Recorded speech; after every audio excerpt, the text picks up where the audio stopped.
School life हमारे जीवन का सबसे अच्छा मोमेंट होता है, क्योंकि स्कूल लाइफ में लोगों को कुछ सोचने की ज़रूरत नहीं होती है। हमेशा टेंशन फ्री रहते हैं, बस एग्ज़ाम दें, पढ़ाई करें। लेकिन कभी भी हम उस समय में अपने करियर के बारे में नहीं सोचते हैं कि आखिर हम करियर कैसे बनाएं, किस चीज़ में, किस फील्ड में अपना करियर बनाएं।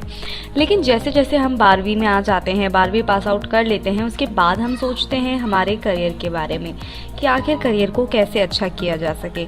दोस्तों, कई लोग सिविल इंजीनियर बनना चाहते हैं, लेकिन उन्हें पता नहीं होता है कि how to become a civil engineer. Civil engineer हम कैसे बन सकते हैं।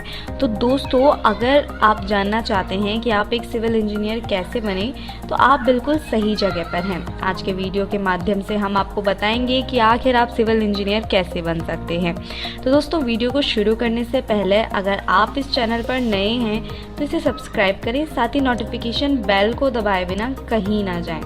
दोस्तों, सबसे पहले बात करते हैं कि सिविल इंजीनियर क्या है, क्योंकि आपको ये पता होना भी ज़रूरी है कि सिविल इंजीनियर होता क्या है। आसान भाषा में कहें तो सिविल इंजीनियर एक तरह का प्रोफेशनल इंजीनियरिंग कोर्स होता है, जिसकी पढ़ाई पूरी करने के बाद आप एक सिविल इंजीनियर कहलाएंगे। सिविल इंजीनियर का काम होता है डिज़ाइनिंग, कंस्ट्रक्शंस, रोड, बिल्डिंग, घर बनाना, डैम यानी बांध बनाना इत्यादि सभी काम एक सिविल इंजीनियर करता है।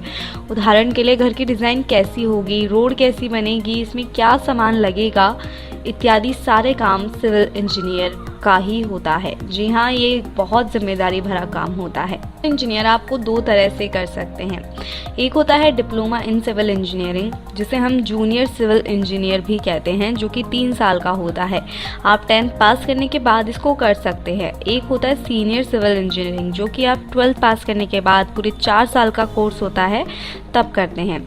सिविल इंजीनियर में डिग्री, पूरी सिविल इंजीनियर की डिग्री पूरे करने के बाद चाहें तो आप पोस्ट ग्रेजुएशन के लिए भी अप्लाई कर सकते हैं, जिससे में हम मास्टर्स इन सिविल इंजीनियरिंग भी कहते हैं। सिविल इंजीनियरिंग में आपको कुछ इस तरह के इंजीनियरिंग सब्जेक्ट्स मिलेंगे, जैसे कि construction engineering, coastal engineering, earthquake engineering आदि सभी विषय जैसे आप चुनकर अपना दिलचस्पी के अकॉर्डिंग आप आगे जा सकते हैं। अब बात करते हैं कि आखिर सिविल इंजीनियर बनने के लिए क्या एलिजिबिलिटीज़ होनी चाहिए, क्या क्राइटेरिया होता है। दरअसल दोस्तों, सिविल इंजीनियर में एडमिशन लेने के लिए आपके पास 12th में साइंस सब्जेक्ट होना ज़रूरी है, जिसमें आपके पास मैथ्स, फिज़िक्स, केमिस्ट्री सब्जेक्ट से पास होना चाहिए। 12th में 60% मार्क्स होनी चाहिए। अगर आपको कोई एंट्रेंस एग्ज़ाम देना है तो सिविल इंजीनियर के लिए जैसे IIT और AE यानी AIEEE इत्यादि सब एग्ज़ाम्स के लिए 60% मार्क्स चाहिए होते हैं 12वीं में। जूनियर सिविल इंजीनियरिंग के लिए आपको 10th पास करना होगा। नाउ सबसे मेन क्वेश्चन आ जाता है लोगों के कि आखिर हाउ टू बिकम, हम बन कैसे सकते हैं। दरअसल दोस्तों, अब स्टेप बाय स्टेप हम बात करें तो फर्स्ट वी हैव कि आपको 12th में साइंस सब्जेक्ट से पास होना होगा। अगर आपको सिविल इंजीनियर में एडमिशन लेना है तो सबसे पहले 12th क्लास पास करनी होगी, जिसमें आपके पास फिज़िक्स, मैथ्स और केमिस्ट्री होना ज़रूरी है। PCM सब्जेक्ट होना ज़रूरी है। 12th में 60% मार्क्स से पास होना ज़रूरी है।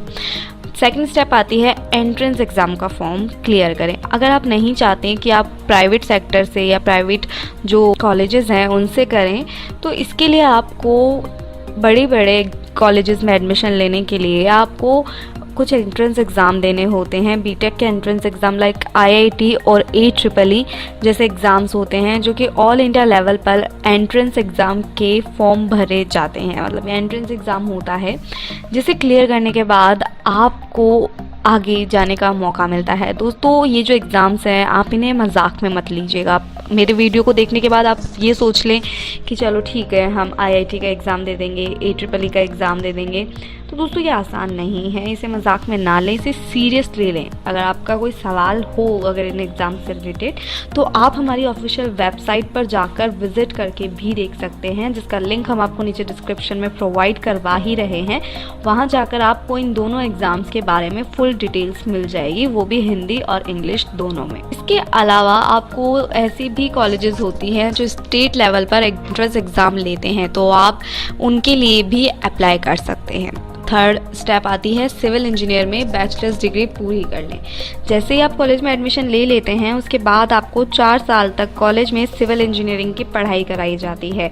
इसमें ही आपको बताया जाता है कि कैसे घर का मैप बनता है, कैसे आप एक डिज़ाइन बना सकते हैं। जैसे यही टाइम पे आपको सिविल इंजीनियरिंग के बारे में पढ़ाया जाता है। फिर हमारी आ जाती है फोर्थ स्टेप, यानी कि इंटर्नशिप करें डिग्री के बाद। जैसे ही सिविल इंजीनियरिंग की डिग्री आप पूरी कर लें इसके बाद इंटर्नशिप करें ताकि आपको एक्सपीरियंस मिल जाए एक प्रोफेशनल लेवल पर सिविल इंजीनियरिंग के लिए। क्योंकि अगर आप किसी भी कंपनी में सिविल इंजीनियरिंग की पोस्ट के लिए अप्लाई करते हैं तो आप एक्सपीरियंस के बारे में पूछा जाता है, आपके एक्सपीरियंस के बारे में। तो इसलिए आपके लिए बेहद ज़रूरी है कि आप डिग्री पूरी करने के बाद इंटर्नशिप करें। फिफ्थ स्टेप आ जाती है लाइसेंस और सर्टिफाइड के लिए अप्लाई करें। अगर आपको एक सर्टिफाइड सिविल इंजीनियर बनना है तो इसके लिए आपको लाइसेंस लेना होगा। इससे पहले आपके पास कुछ सालों का एक्सपीरियंस होना चाहिए। इसके बाद आप प्रोफेशनल सिविल इंजीनियरिंग के लिए लाइसेंस के लिए आपको अप्लाई करना होगा। आपको लाइसेंस मिल जाएगा तो आप एक प्रोफेशनल सिविल इंजीनियर बन जाएंगे। तो इस तरह से आप सिविल इंजीनियर बन सकते हैं। तो दोस्तों, मैं उम्मीद करती हूँ कि आपको मेरे द्वारा दी गई ये जानकारी कि how to become a civil engineer पसंद आई होगी। अगर आपको इस वीडियो से रिगार्डिंग कोई भी सवाल हमसे पूछना है तो आप हमें नीचे कमेंट करके पूछ सकते हैं।